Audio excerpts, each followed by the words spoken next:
Are you thinking of taking advantage of the state's new program providing tuition to SUNY colleges? If a student comes from a family making less than $100,000 a year, they can start applying for the so-called Excelsior Scholarship June the 7th. Now, regulators have adopted the rules for the programs. Channel 2's Dave McKinley is digging deeper into some last-minute changes, Dave.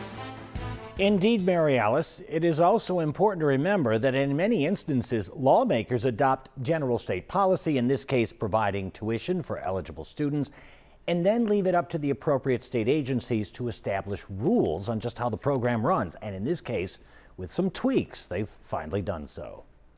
When the state Senate approved providing tuition for income-eligible students, it added a clause that after graduating, those students must live and work in New York for the same number of years they received the funding, and if they didn't, their grants would become loans subject to repayment. Though not his idea, the governor told us last month it made sense. If you have to move, but then pay back the taxpayers for what they invested in you. But he also told us that there could be exceptions to that rule, so that the State Higher Education Services Corporation Board of Trustees has formally carved out provisions for waivers should perhaps come as no surprise. It will allow deferments on repayment for those who leave the state to complete college elsewhere, go on to graduate school, or enter the military. And in cases of extreme hardship, which would include becoming disabled, a demonstrated inability to find a job in their field in New York State, or other circumstances, the state could not only defer the payments, but excuse them entirely, all at the discretion of regulators. And I think that's a reasonable requirement. But regulators have also loosened the requirement that students maintain good grades.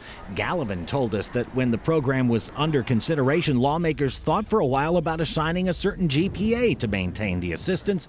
Regulators now say that a student must only make satisfactory progress, which it defines as having the same meaning as successful completion. In other words, you won't lose the scholarship as long as you pass. I think experience shows up that those that are barely passing likely don't make it all the way through school. Gallivan reminds that the tuition program is a budget item. Its continued funding subject to approval by state lawmakers every year. And if it's not working, we can do something about it. The adopted regulations also clear up one of the most common questions that we've gotten about this whole thing since it was approved, which is, should you leave the state and have to pay the money back? What are you on the hook for? Well, it's been established now that if your grant becomes a loan, it will be interest-free, and you'll have up to 10 years to pay it back, which means, based on current tuition rates, if you got a 4-year degree, you'd have a monthly bill of a little over $200. Dave McKinley, Channel 2 News. Thank you, Dave. Well,